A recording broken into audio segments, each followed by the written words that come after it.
Bom, o nosso objetivo agora vai ser aprender o teorema da derivada da função inversa. Por quê? A gente já sabe calcular algumas derivadas. Por exemplo, a gente sabe fazer a derivada da função exponencial.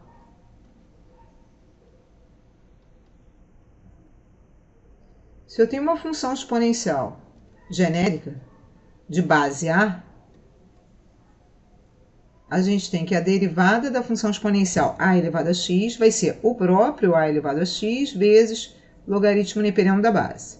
Enquanto que, se a gente tiver uma função exponencial de base E, a derivada é o próprio e elevado a x vezes o logaritmo neperiano de E. Só que o logaritmo neperiano de E é 1. Então, vai ficar só e elevado a x. Agora, o nosso objetivo é encontrar a derivada da função logarítmica. A função logarítmica, ela é a inversa da função exponencial. A função logarítmica é a função log de x na base A. Ou, uma de base especial, logaritmo neperiano de x, que é quando a base é E. Né? Quer dizer, o logaritmo neperiano de x é o mesmo que log de x na base E. Então, ó, o log de x na base A é a função inversa de a elevado a x.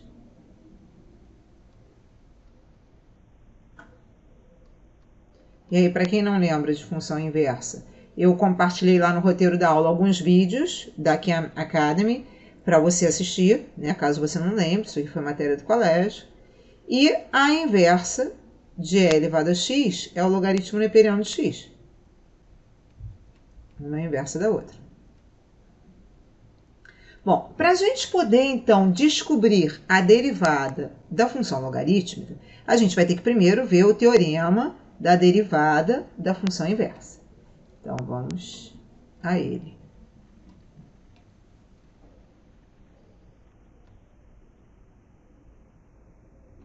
Teorema da derivada da função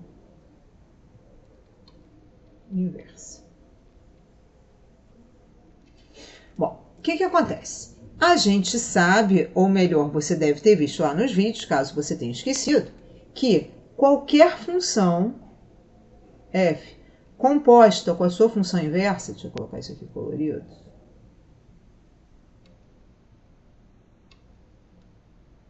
qualquer função composta com a sua função inversa, vou chamar aqui a inversa rosa, f composta com f menos 1,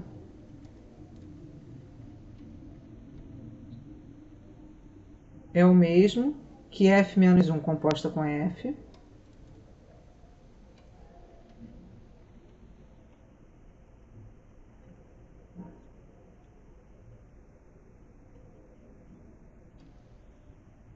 ou seja, tanto faz qual é a função que você faz primeiro, se a f ou a inversa dela, isso aqui vai dar sempre x. Quer dizer, a composição de uma função com a sua inversa vai dar sempre x. Por quê? A inversa é a função que desfaz o que a função fez. Como assim? Se a função leva um x igual a A num y igual a B, a inversa é a que volta. Ou seja, se a função levou do A no B, a inversa leva do B para o A. Compor duas funções nada mais é do que fazer uma função em seguida da outra. Então, se eu fizer a função e em seguida fizer a inversa, eu acabo voltando para o valor inicial. Por isso que a composição de qualquer função com a sua inversa, em qualquer ordem, vai ser sempre igual a x. Bom, partindo disso, eu vou fazer o seguinte. Eu vou pegar aqui esse primeiro membro, olha. f composto com f menos 1.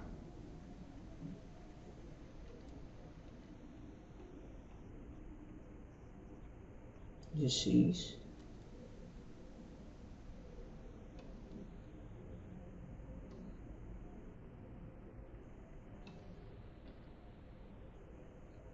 já sei que isso aqui vai ser igual a x.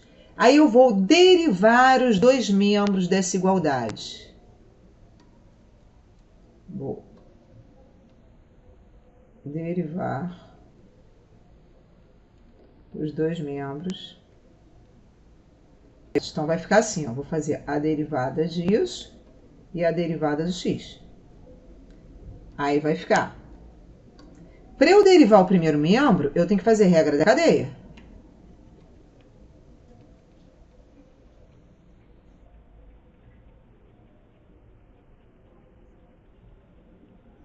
Então, pela regra da cadeia, temos. Bom, já tinha gravado e ficou sem som uma parte do vídeo. Vou gravar aqui novamente o som, o áudio do final do vídeo. Então, olha, pela regra da cadeia temos. Vou derivar os dois membros, então, dessa igualdade, né? Então, vai ficar a derivada da função mais externa, tá aqui, a derivada da função roxa, aplicada a rosa, vezes a derivada da função mais interna, que é a rosa. Isso aqui vai ser igual à derivada do x, que é 1. O nosso objetivo é encontrar a derivada da função inversa. Portanto, o nosso objetivo é encontrar isso aqui em rosa, que eu marquei aqui, ó, com amarelo. Então, vou passar isso para o segundo membro, vai vir para o denominador. Então, a derivada da função inversa vai ser 1 sobre a derivada de f aplicada a f menos 1. Está aqui. Isso é o teorema da função inversa. Ou seja, o teorema da função inversa me diz que a derivada da função inversa, que é o que está aqui em rosa no primeiro membro, é igual ao inverso da derivada da função aplicada à inversa. Aplicada na inversa. Para que a gente vai usar esse teorema? Para encontrar, por exemplo, a derivada da função logarítmica. Se eu pegar aqui uma função exponencial, que é f de x igual a elevado a x, a sua inversa é logaritmo neperiano de x. Jogando no teorema da função inversa, vai ficar a derivada do logaritmo neperiano de x vai ser igual a 1 sobre a derivada da função, a derivada de a elevado a x é o próprio a elevado a x. Só que eu tenho que aplicar essa derivada na inversa. Ou seja, no lugar do x eu vou ter que colocar a inversa, que é o logaritmo neperiano de x. E aí tem uma propriedade das funções exponenciais e logarítmicas, que nada mais é do que isso que está escrito aqui, que é uma função aplicada à sua inversa dá sempre x. Aqui eu tenho a exponencial aplicada na inversa, que é o logaritmo neperiano de x. Então, essa composição aqui vai dar x. Resumindo isso tudo, o que você precisa saber? Isso tudo foi para demonstrar que a derivada de logaritmo neperiano de x é 1 sobre x. Isso é o que você precisa saber. Mais uma fórmula para a nossa tabela de fórmulas de derivadas, ou para o nosso formulário de derivadas. Aqui, então, a gente encontrou a derivada de um log neperiano, que é um log na base E. Genericamente, fazendo uma demonstração análoga a essa, a gente chega a derivada do log de x numa base qualquer A, vai ser parecida com essa. Vai ser 1 sobre x, só que aqui embaixo multiplica pelo logaritmo neperiano de A. Certo? Então, o que você precisa saber são essas duas fórmulas. Bom, vou encerrar esse vídeo e aí vou fazer um outro vídeo com exercícios de aplicação dessas fórmulas.